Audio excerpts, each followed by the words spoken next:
തിരഞ്ഞെടുപ്പിലേറ്റ കനത്ത തിരിച്ചടിക്ക് പിന്നാലെ CPM CPI നേതൃയോഗങ്ങൾ ഇന്ന് ചേരുകയാണല്ലോ. തോൽവിയുടെ പശ്ചാത്തലത്തിൽ തിരഞ്ഞെടുപ്പിനെ നയിച്ച പിണറായി വിജയൻ, സംസ്ഥാന സെക്രട്ടറി MV ഗോവിന്ദൻ എന്നിവർക്കെതിരെ വിമർശനം ഉണ്ടായേക്കും. ബിനോയ് വിശ്വത്തിനെതിരെ CPI-യിലും പടയൊരുക്കമുണ്ട്. അതേസമയം പ്രതിപക്ഷ നേതാവിന്റെ കാര്യത്തിൽ CPM-ൽ ആശയക്കുഴപ്പം. പിണറായി വിജയൻ തന്നെ നയിക്കുന്നതാണ് നല്ലത് എന്ന് മുതിർന്ന നേതാക്കൾ. പുതിയ മുഖം വരട്ടെ എന്ന നിലപാടിലാണ് ഒരു വിഭാഗം.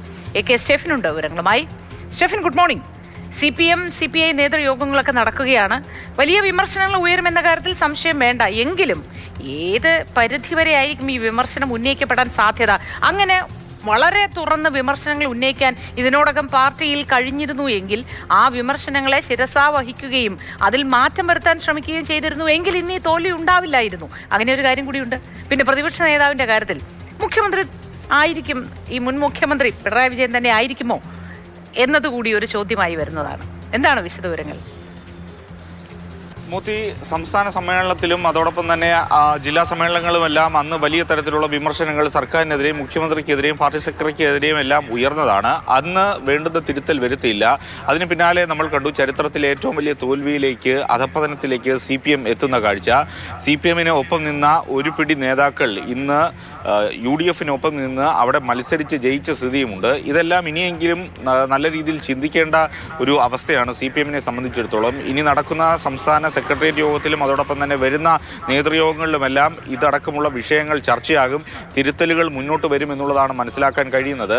ഏതായാലും ഇന്ന് നടക്കുന്ന സെക്രട്ടേറിയറ്റ് യോഗത്തിൽ മുഖ്യമന്ത്രി അടക്കമുള്ള എല്ലാ നേതാക്കളും പങ്കെടുക്കും.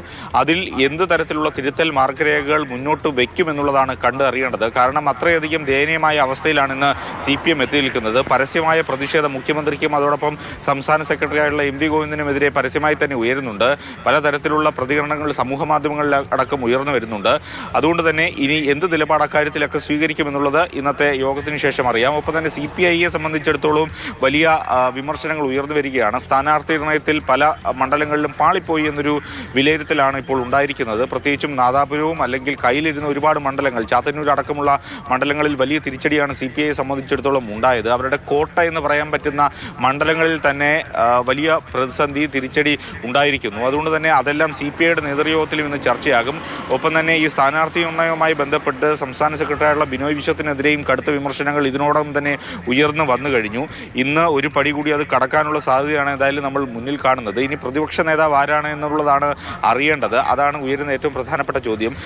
വലിയ പ്രശ്നങ്ങളൊന്നുമില്ലാതെ ഭരണം മുന്നോട്ട് കൊണ്ടുപോയ CPI-യുടെ മന്ത്രിമാരടക്കമുള്ളവർ ജയിച്ചിട്ടുണ്ട്. അല്ലാത്തവർക്ക് പരാജയം സംഭവിച്ചിട്ടുണ്ട്. അതുകൊണ്ട് സ്ഥാനാർത്ഥി നിർണയത്തിലെ പിഴവാണ് എന്ന് പുറത്തുനിന്ന് നോക്കുമ്പോൾ നമുക്ക് തോന്നുന്നില്ല. മറ്റൊന്ന് CPM-ന്റെ കാര്യത്തിൽ തോൽവിയുടെ ഏറ്റവും പ്രധാന കാരണമായി വിമർശനം ഉന്നയിക്കപ്പെടാൻ സാധ്യതയുള്ളത് എന്താണ്? മോദി, സ്ഥാനാർത്ഥി എണ്ണത്തിൽ CPI-ക്ക് ചില പാകപ്പിഴകൾ സംഭവിച്ചു എന്നുള്ളതാണ് പാർട്ടിക്കകത്ത് നിന്ന് ഉയരുന്ന ആക്ഷേപം. പ്രത്യേകിച്ചും നാദാപുരമൊക്കെ എടുത്ത് നോക്കിക്കഴിഞ്ഞാൽ അവരുടെ ഉരുക്കുകോട്ടയായ മണ്ഡലങ്ങളായിരുന്നു. അവിടെ CPI-യുടെ അസിസ്റ്റന്റ് സെക്രട്ടറിയായുള്ള സത്യൻ മോഗേരിയുടെ ഭാര്യ കൂടിയായ P. വസന്തത്തെ, അവർ പ്രധാനപ്പെട്ട നേതാവ് കൂടിയാണ്, അവരെയാണ് അവിടെ സ്ഥാനാർത്ഥിയാക്കിയത്. അത്തരം കുടുംബാധിപത്യം CPM-ന് അപ്പുറത്തേക്ക് CPI-യിലും കടന്നുകൂടിയെന്ന വിമർശനങ്ങളൊക്കെ ഇതിനോടകം തന്നെ ഉയർന്ന് വന്നു കഴിഞ്ഞു. അപ്പോൾ ഏതായാലും CPI-യെ സംബന്ധിച്ചിടത്തോളം അവർക്ക് ആശ്വസിക്കാൻ വകയുള്ളത് ആകപ്പാടെയുള്ള 4 മന്ത്രിമാരിൽ ഒരു മന്ത്രി തോറ്റിട്ടുള്ളൂ. ബാക്കി 3 മന്ത്രിമാരും ജയിച്ചു. പക്ഷേ ഏതാണ്ട് 17 സീറ്റിൽ കഴിഞ്ഞ തവണ അവർ ജയിച്ചിരുന്നതാണ്. അത് 8ആയി കുറഞ്ഞ ഒരു സ്ഥിതി അവർക്ക് ഇനി മുമ്പോട്ട് പോക്കിനും വലിയ പ്രതിസന്ധി ഉണ്ടാക്കുന്ന കാര്യമാണ്. CPM-നെ സംബന്ധിച്ചിടത്തോളം മുഖ്യമന്ത്രിക്കും അതോടൊപ്പം തന്നെ മുഖ്യമന്ത്രിയെ കേന്ദ്രീകരിച്ചു കൊണ്ടുപോയ ഒരു തെരഞ്ഞെടുപ്പ് പ്രചാരണ രീതി അത് തിരിച്ചടിയായി എന്നൊരു വിലയിരുത്തൽ പൊതുവെ ഉയർന്നു വരുന്നുണ്ട്. ഇന്നത്തെ സംസ്ഥാന സെക്രട്ടേറിയറ്റിലും ഒരുപക്ഷെ അതാകും കൂടുതൽ വിമർശനങ്ങൾക്ക് പാത്രമാവുക എന്നുള്ളതാണ് മനസ്സിലാക്കുന്നത്. ഒപ്പം തന്നെ പ്രതിപക്ഷ നേതാവായി പിണറായി തന്നെ തുടരണം എന്നൊരു ആവശ്യം ഇന്നലെ തന്നെ സംസ്ഥാന സെക്രട്ടേറിയറ്റ് അംഗമായിട്ടുള്ള CN മോഹൻ മാതൃഭൂമി ന്യൂസിലൂടെ പറഞ്ഞു കഴിയുകയും ചെയ്തു.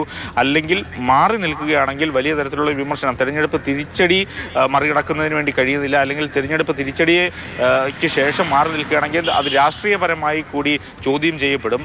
അങ്ങനെ ഒരു പ്രശ്നം കൂടിയുണ്ട്. അല്ലെങ്കിൽ VS-ന്റെ കാലത്തുണ്ടായിരുന്ന പോലെ VS-നെ പ്രതിപക്ഷ നേതാവാക്കുകയും അന്ന് കോടിയേരി ബാലകൃഷ്ണനെ ഉപനേതാവാക്കുകയും ചെയ്ത രീതി പോലെ പിണറായി വിജയനെ പ്രതിപക്ഷ നേതാവാക്കുകയും KN ബാലഗോപാലിനെ പ്രതിപക്ഷ ഉപനേതാവാക്കിക്കൊണ്ട് മുന്നോട്ട് പോകുന്ന ഒരു സമീപനത്തിലേക്ക് CPM എത്തേണ്ടി വരും.